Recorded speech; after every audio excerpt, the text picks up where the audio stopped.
الحمد لله رب العالمين والصلاة والسلام على رسوله محمد وعلى آله وأصحابه أجمعين أما بعد فأعوذ بالله من الشيطان الرجيم بسم الله الرحمن الرحيم اقرأ باسم ربك الذي خلق الإنسان من علق صدق الله العظيم. My prominent teachers and valued guests, today I would like to shed light about the importance of education. This is very important topic. I hope you will listen my speech carefully. My dear dignitaries, nowadays education is considered to be a gift of modern age, but in fact it is the gift of Islam which was given 1400 years ago.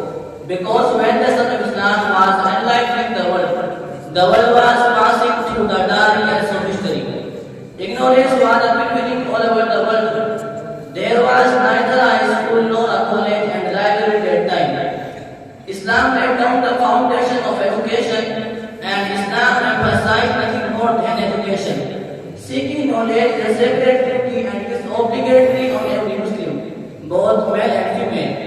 As Allah subhanahu wa ta'ala says in Surah Iqra, اقرأ باسم ربك الذي خلق الإنسان من علق.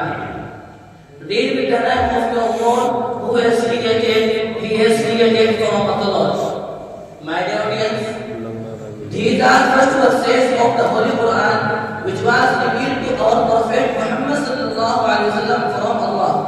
The word Iqra, which means to read, to seek knowledge, to educate yourself, etc. It indicates the importance of education in Islam. The importance was repeated again in Surah Taha.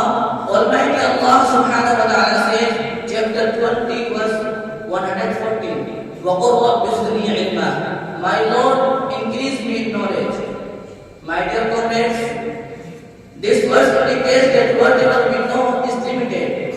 We need to ask Allah to increase our knowledge. Seeking every knowledge is good, but the knowledge of Islam, the knowledge of Quran and Hadith, and the knowledge of Fiqh and Sharia are better than the modern education, which makes our iman and deen perfect and well.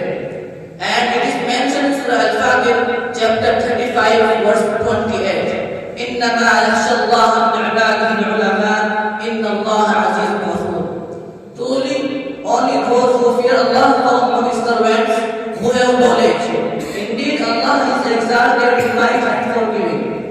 My dear fellows, the knowledge of ilm means ilm-deen, which is obligatory on every Muslim, as our Prophet Muhammad sallallahu alaihi wasallam said, طلب العلم فريضة على كل مسلم. Acquiring knowledge is obligatory on every Muslim. And in one other hadith, our Prophet Muhammad sallallahu alaihi wasallam said about himself, أنا بعثت معلما. I was set down as a teacher. Therefore, the companions of our Prophet Muhammad sallallahu alaihi wasallam engaged themselves in learning and teaching. They sat down in the corner of the mosque or house. They acquired education to be heavy. Due to their valuable efforts in a short period of time, they were considered the most civilized and cultural. My dear friends, education can be divided in two types. One is the Islamic education and second is the modern education. It's responsibility of your parents that their children will both die of education. Our children will be able to differ lawful from unlawful, and they will know what is Islam, what does Allah want to us, why we have been created, what is Tawheed, Risalat, Salat, Zakat, and Hajj, etc. And the second type of education is the modern education. By this education, our children can be a doctor, engineer, advocate, scientist, and artist, etc. But the second type of education is acquired only for the benefit of community, society, and for earning money and for solving the social problem. But the education which is acquired for the sake of Allah will take us closer to Almighty Allah, and it will be rewarded in the hereafter. My dear audience, now I feel like to conclude my speech praying to God. May Allah reward us with the gift of education. Ameen. Wa akhir da'wana alhamdulillahi rabbil alamin. आलमीन।